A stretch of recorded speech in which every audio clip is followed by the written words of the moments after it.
557 dossiers traités par le médiateur de la République pour le seul compte de l'an 2018 sur les 4513 examinés par l'institution depuis sa création 13 ans plus tôt.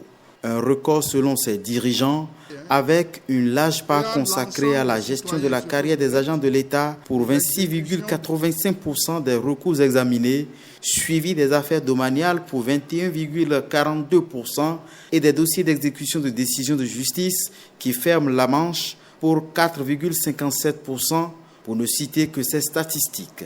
Tout ce que nous traitons comme réclamation n'est pas couronné de succès. Mais plus de la moitié de ces réclamations-là connaissent un cas de succès. Alors nous avons des difficultés par endroit. Et ces difficultés-là peuvent se résumer essentiellement à la collaboration de certaines administrations qui ne collaborent pas toujours, qui ne sont pas toujours prêtes à écouter et à faire droit aux citoyens.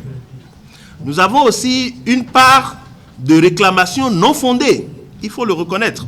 Il y a des citoyens qui nous saisissent pour des choses pour lesquelles ils n'ont pas raison. Une collaboration difficile renforcée par les limites de compétences de chaque institution. Le médiateur ne décide pas, mais suggère plutôt.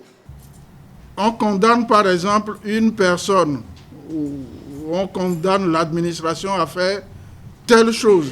Si l'administration n'exécute pas, le citoyen peut venir nous voir pour nous dire « Ah, l'administration ne m'a pas donné mes sous, on l'a pourtant condamné à me donner mes sous, et nous mettons en œuvre la décision de la justice.